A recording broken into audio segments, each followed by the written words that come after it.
सर्वेश्वर के स्वरूप सिंहासन पर विराजमान परम आराध्य संत सद्गुरु महर्षि में ही परमहंस जी महाराज के पावन श्री चरणों में कोटि कोटि शनमन।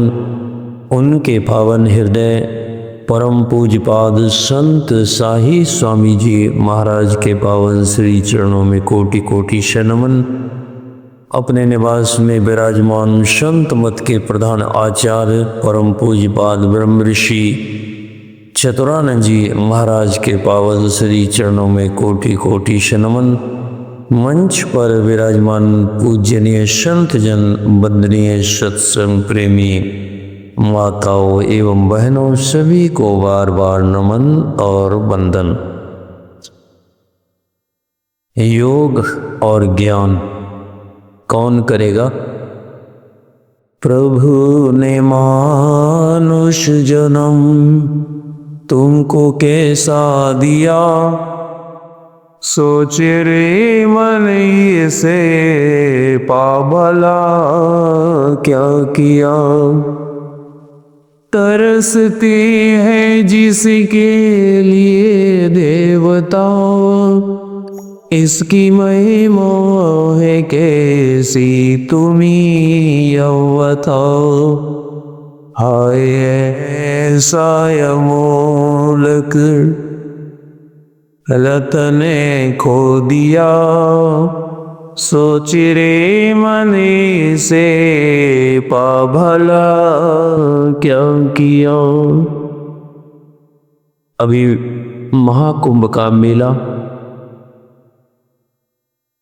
किस कारण से लगता है? लोग जानते हैं और जाते हैं, लेकिन रहस्य क्या है इसको कोई कोई जानते। कुंभ किसको कहते हैं? कुंभ का मतलब होता है मटका, और इस शरीर को ही मटका कहते। जो पौराणिक कथा सुनी जाती है समुद्र मंथन की, और मंथन में इच्छा क्या थी? अमृत प्राप्त हो। कभी आपको मन में ये विचार पैदा होता है, अमृत कलश समुद्र में कैसे हो सकता है,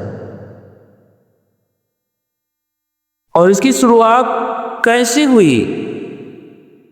मंदार पहाड़ जो आपके बहुत पास है, कहा जाता है इसी के द्वारा समुद्र मंथन हुआ। लेकिन थोड़ा कल्पना करके देखिए, समुद्र कितना बड़ा है और वो पर्वत कितना छोटा है।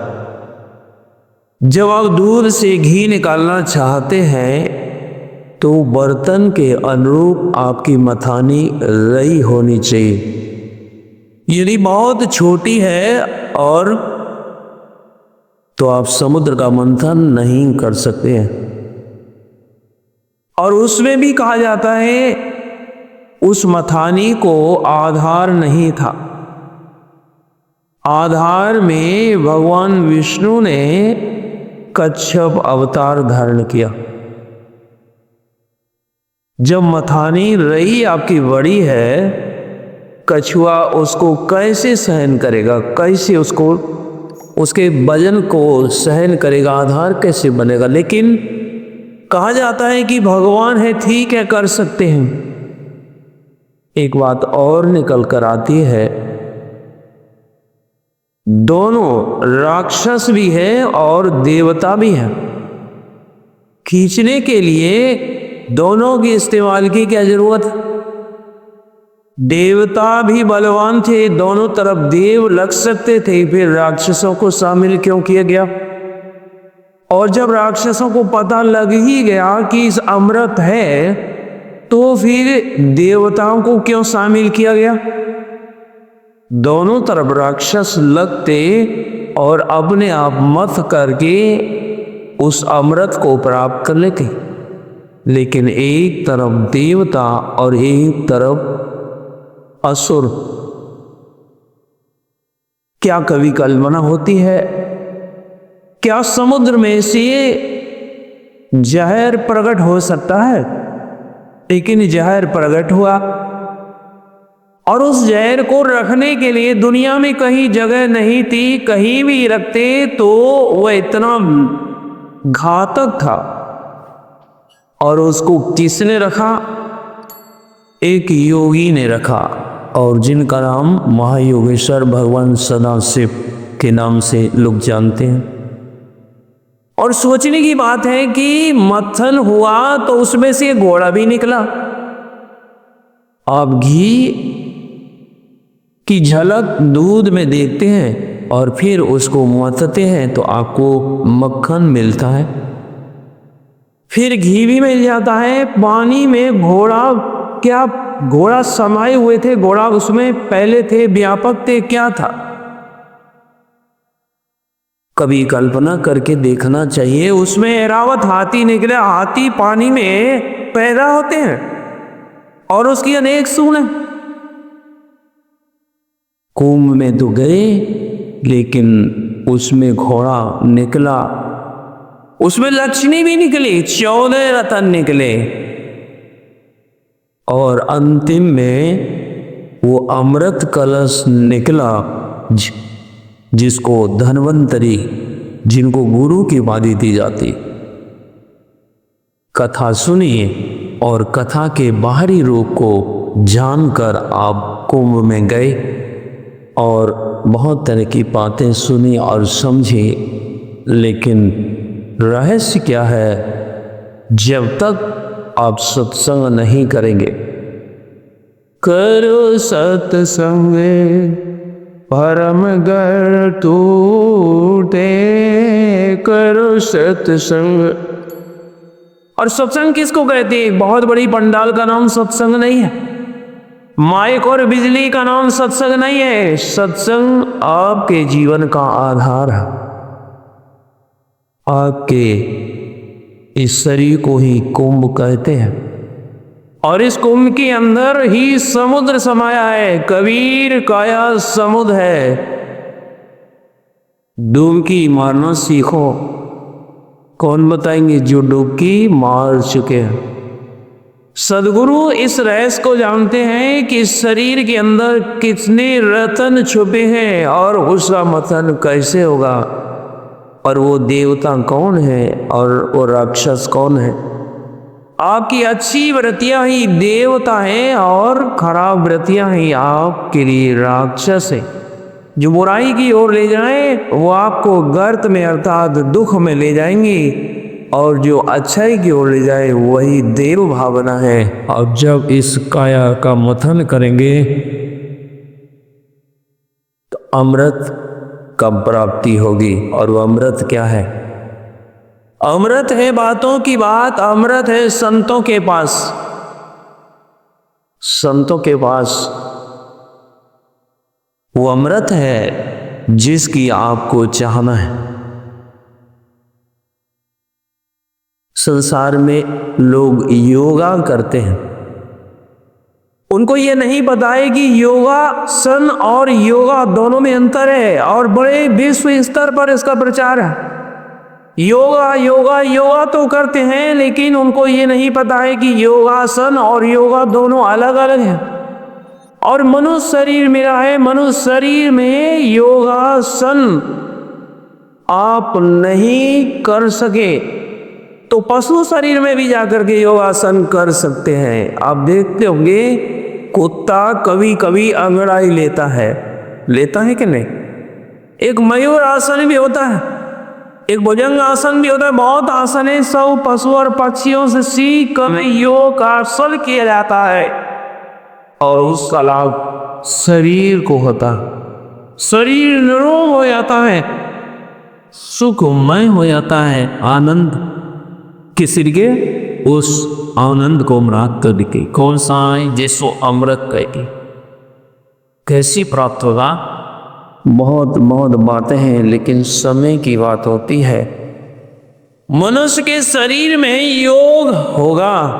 योगासन पशु के शरीर में भी कर सकते हैं, लेकिन जिस योग की चाहना है, और वह योग की चाहना क्या है आपके अंदर? आप शांति चाहते हैं। शांति के लिए दुनिया में आप क्रांति तो कर देते हैं, लेकिन शांति नहीं मिल करके अशांति मिलती है। इसका मतलब आपके पास खोजने का तरीका नहीं है, और तरीका नहीं है। एक जन्म नहीं, अनेक जन्म आप ले चुके हैं, और अनेक जन्म और ले लिए, फिर भी आपको शांति की प्राप्ति नहीं होगी। शांति की जब भी प्राप्ति होगी तो आप पहले अपने आप का होश लाइए, अपने आप का ज्ञान लाइए। आप कहेंगे हम तो अपने ज्ञान में है ही हैं। आप शरीर के ज्ञान में हैं, मन और बुद्धि के ज्ञान में हैं, लेकिन आप क्या है, इसका ज्ञान अभी आपको नहीं है। इसका ज्ञान कैसे होगा? बिना गुरु की कृपा पाए नहीं जीवन उजारा है। गुरु ने ये वेद बतलावे, सुरते को रादर सवे। जीव हित पहिया में सुरते को पैतारा है। बिना गुरु की कृपा पाए नहीं जीवन उधारा है। दूध के अंदर घी है, ठीक वैसे ही आपकी आत्मा की चेतना आपके पूरे शरीर में रमन करती है। जिस चेतना से आपकी सभी इंद्रियां काम करती हैं, लेकिन आप बेहोश हैं। जबते जीव हरिते वेलगान्यो, जबते देह गेह निज जानो। माया वश स्वरूप विसरायो, ते भ्रमते नाना दुख पायो। यदि दुख से छूट न जाते हैं तो अपनी आत्मा का ज्ञान कीजिए। आत्मा आपके शरीर के अंदर है। कहाँ ढूंढेंगे?